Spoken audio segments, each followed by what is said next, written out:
starts leading, not through tension, but through frequency. That's why the Hara is not just symbolic. It is a neurovibrational axis with a direct impact on how you live and on what you attract. Tradition called it the vital field. Today, we call it somatic coherence. But the center has always been the same center that pulses silently in the cinerary field. Everything begins with a descent, not physical, but vibrational. You must shift your awareness from the head to the center, from excess to alignment, from control to the field. That is the first gesture, to reposition consciousness in the body, but not just anywhere in the Hara. To do that, sit with your spine upright, feet grounded. Close your eyes and guide your breath to the point just below the navel. Do not force it. Allow the air to descend as if seeking shelter. You'll notice, at first, there's resistance. The body is used to breathing through the chest, through fear, through urgency. But if you persist, something gives way. A space opens. The abdomen becomes a receptacle, and the Hara a pulse. Keep your attention there for 3 minutes, without trying to reach anything. Just be. You are opening the portal of dense presence. This portal doesn't offer mental insights. It offers grounding. Energy begins to reorganize effortlessly. What used to be noise becomes rhythm. What used to be tension begins to be observed. The Hara doesn't react. It absorbs, transmutes, and anchors. Keep breathing there. Feel the body as a field undergoing recalibration. This is the 0 point of real manifestation. Nothing happens before this. It is silence that prepares the vibration. And only those who learn to dwell in that silence are capable of altering the field through their very presence.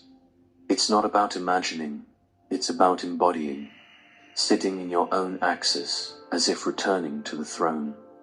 And there, in absolute silence, beginning to shape the invisible. The next step doesn't require effort, but direction. Now, you are going to condense intention, not in the mind, but in the center. Visualize a dense, golden sphere pulsing 3 finger widths below the navel. This is not about imagining light, but about giving form to the impulse that wants to be born. This sphere is the vessel for what you truly wish to see expand. But wanting is not enough. You need to vibrate. Inhale deeply as if feeding a core. Exhale sensing this core, pulsing outward like concentric waves. Pulse, space, pulse, space. This is your new rhythm. You are generating a coherent field from an activated center. Think in terms of frequency, not goals. Choose stability, presence, magnetism, and feel that frequency being absorbed by the sphere in the Hara, as if it were becoming the raw material of your vibration. Do not try to understand, just hold it. This practice is what the ancients called cultivation.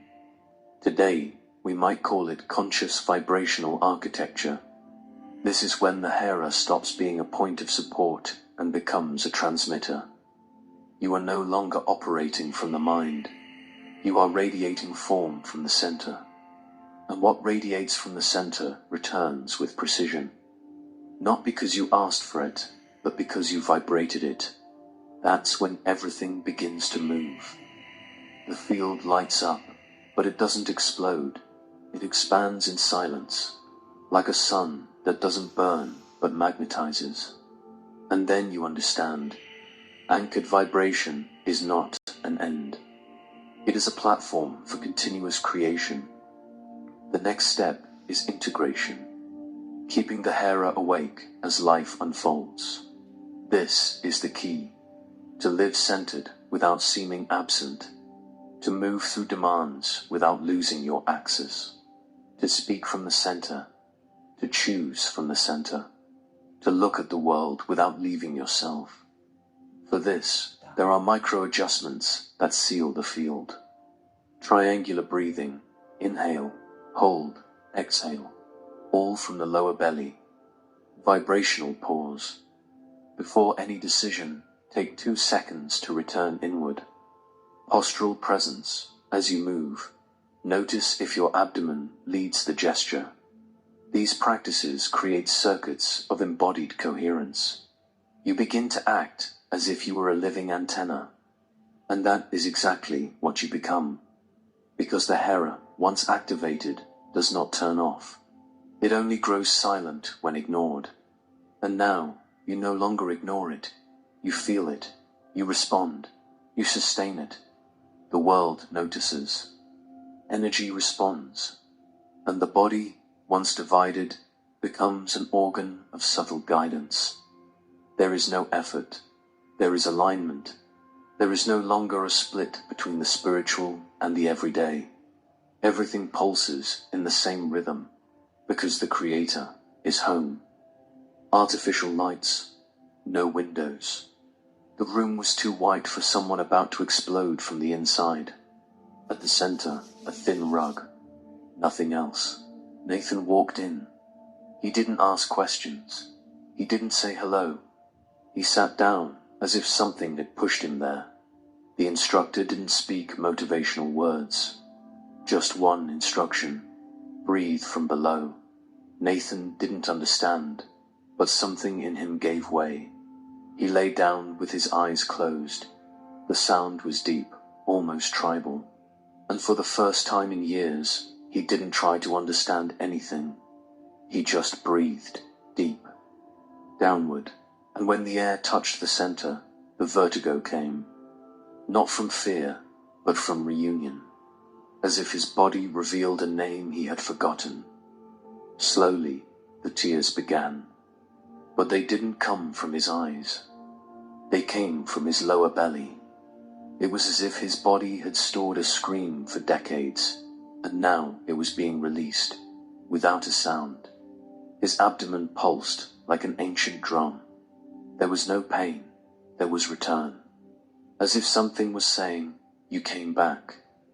When he got up, no one noticed anything, but he knew. The center had been touched, and nothing he was before that moment would return. You will try to breathe into the Hara and feel nothing. It will seem like you're just moving air. The mind will say it's not working. And if you believe it, you'll fall back into the old cycle, seeking more information and less embodiment. This is the cycle. Expect to feel something grand before trusting what is subtle. But the Hara doesn't shout. It reveals, and revelations don't happen when you demand them. They happen when you surrender. The mind wants proof. The body wants time. And energy